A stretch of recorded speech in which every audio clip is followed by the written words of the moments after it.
For all these three counts, we have decided to inflict her with only one sentence, that is sentence of death. July আগস্টে সংঘটিত মানবতা বিরোধী অপরাধের অভিযোগে ক্ষমতাচ্যুত প্রধানমন্ত্রী শেখ হাসিনাকে মৃত্যুদণ্ড দিয়েছে আন্তর্জাতিক অপরাধ ট্রাইব্যুনাল। বিচারপতি মোহাম্মদ গোলাম মর্তুজা মজুমদারের নেতৃত্বাধীন ৩ সদস্যের আন্তর্জাতিক অপরাধ ট্রাইব্যুনাল ১ এই রায় ঘোষণা করে।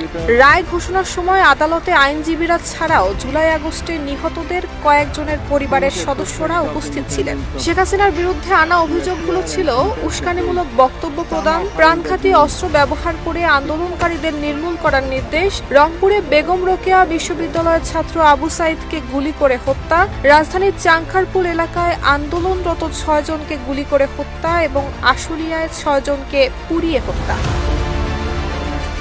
মামলার শুনানির সময় রাষ্ট্রপক্ষ বারবারই অভিযোগ করেছিল যে শেখ হাসিনা ছিলেন জুলাই গণ অভ্যুত্থানের সময় সংগঠিত মানবতা বিরোধী সব ধরনের অপরাধের মাস্টারমাইন্ড, অর্থাৎ পরিকল্পনাকারী, হুকুমদাতা এবং সুপিরিয়র কমান্ডার কিংবা সর্বোচ্চ নির্দেশদাতা। এই মামলায় শেখ হাসিনা ছাড়াও বাকি ২ আসামি হলেন সাবেক স্বরাষ্ট্রমন্ত্রী আসাদুজ্জামান খান কামাল এবং পুলিশের সাবেক মহাপরিদর্শক চৌধুরী আব্দুল্লাহ আল মামুন।